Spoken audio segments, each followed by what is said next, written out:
how to talk to patients in the proper manner. So we can start. The title of this play is One More Chance.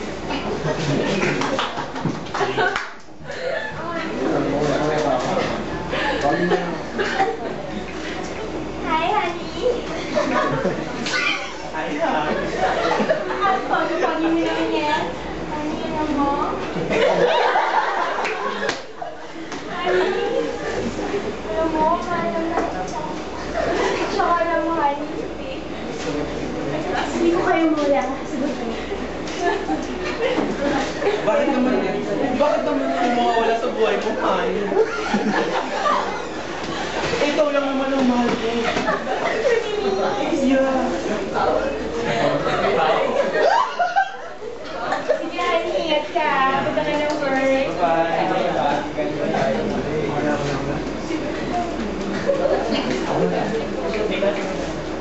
Extra lang.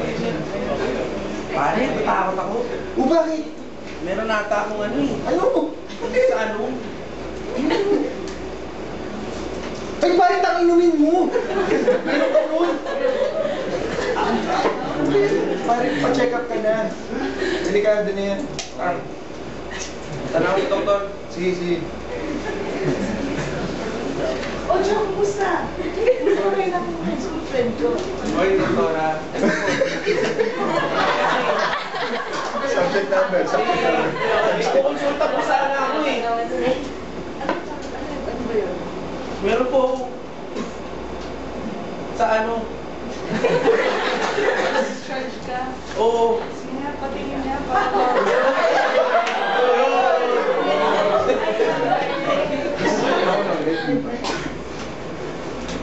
David, dali ka nga dito. Basta pa.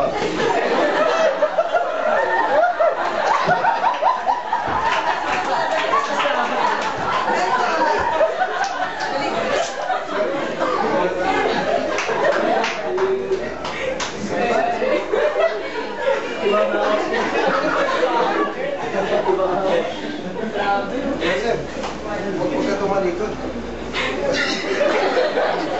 Teka lang, sir, ha? Maliit.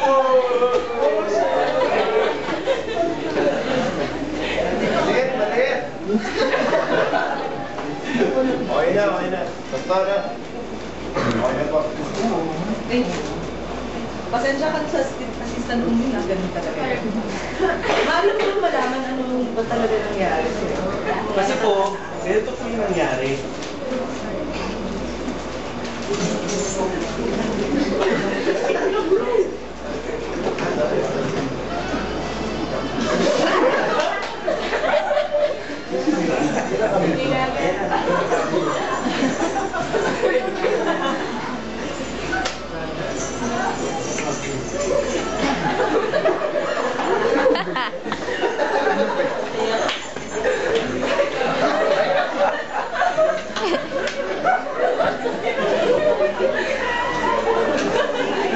Abuso na to. Hoy, bakla, maghanap na tayo. Pumota na tayo ngayon, bakla.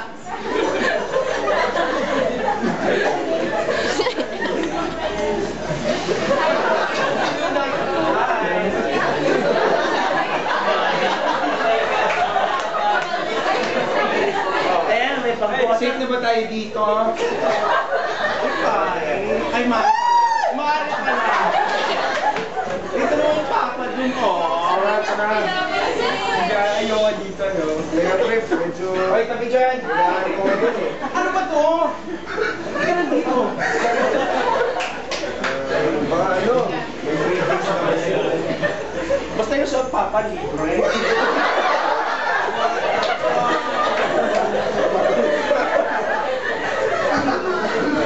Hi, Pogi. Magkano ka ba? Gusto sa'yo libre. Tara na nga, doon na nga tayo sa karton ko.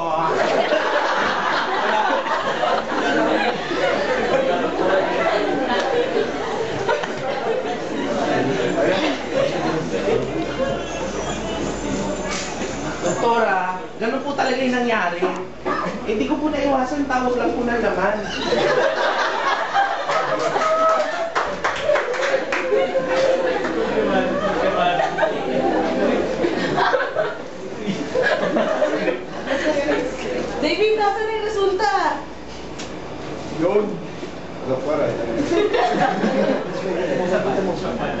nakikita mo.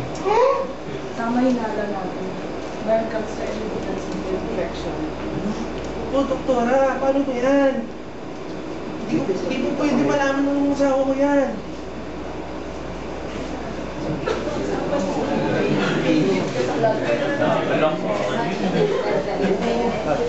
Ay, go po yan.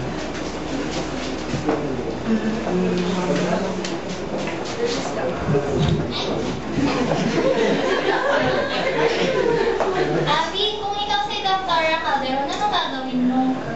Ano si Dr. Calderon? Hindi ko alam eh. Kayo ba classmates? Ano bang gagawin niyo kung kayo si Dr. Calderon?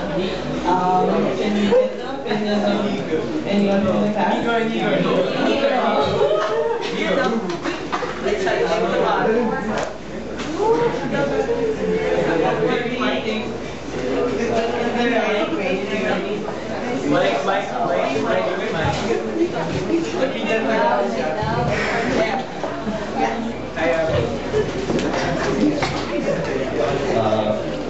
If I was the doctor, I think I would have an ethical responsibility.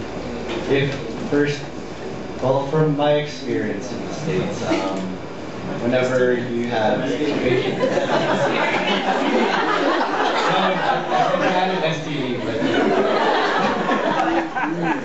but whenever a patient finds out they have a sexually transmitted disease, they're advised by the physician to notify all current and previous sexual partners of their disease.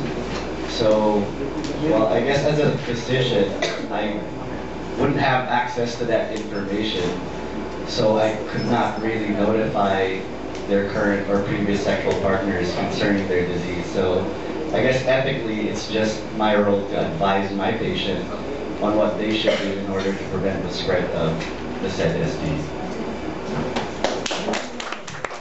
Does it apply to all STDs, or is it simply in particular like HIV infection? I know HIV syphilis. Huwag mo na sabihin sa BFF mo. Chuck, kaibigan man ako hindi ng asawa ko. Kailangan pa rin niya malaman yung katotohanan. Dahil hindi lang ikaw ang masapangan, hindi siya rin. Pero ngayon, nasa sa'yo yung desisyon kung gusto mo sabihin sa kanya. Bibigyan kita ng 1 linggo para masabi mo sa iyong asawa. Pag hindi mo sinabi, ako lang gusto magsasabi. Okay? Sige, Dok. Gagawin ko lahat. Basta po ako. Huwag mo kalimutan yung billing ko, ha? Sige, Dok.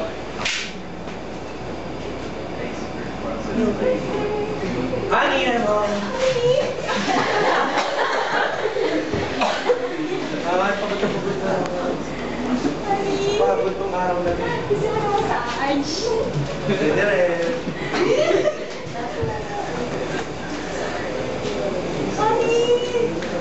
Honey, nood tayo ng movie. Ito, Brokeback Mountain. Nandito si John Lloyd, yung crush ko dati. Sure siya, may #1 crush ko. May galing-galing, di ba? Honey, tingnan mo to, Minesweeper. Sige, Ani. Susunod ako. Mauna ka na. Honey, honey, Oo. sige. Inom lang ako.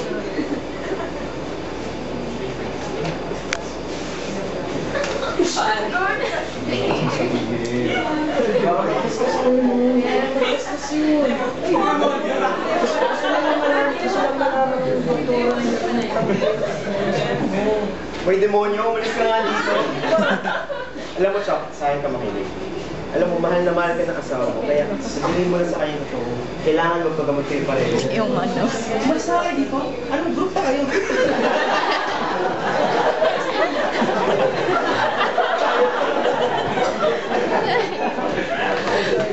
Ani, bago tayo mamaya sa mga sasabihin ko sa'yo.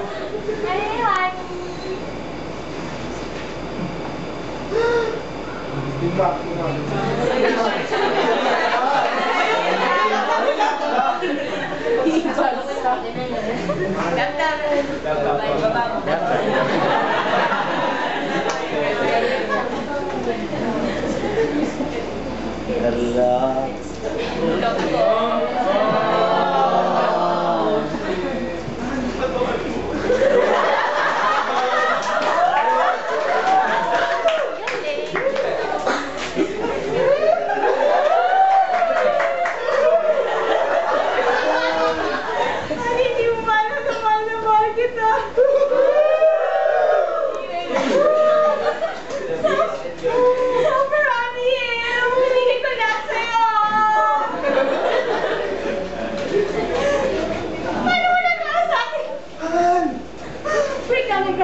Quits na tayo. Ha? Bakit? Ano to? Quits na tayo. Hindi ka rin alam tungkol sa akin. Ano to? Hindi mo alam. Tunay talaga ako. Lalaki! Palagay lang ako ng mattress at ng vulva para sa'yo, no? Sige, sabi ko baka magustuhan mo. Halika na nga. Magalayo sa theater kapag tayo. Bye-bye! So, thank you for the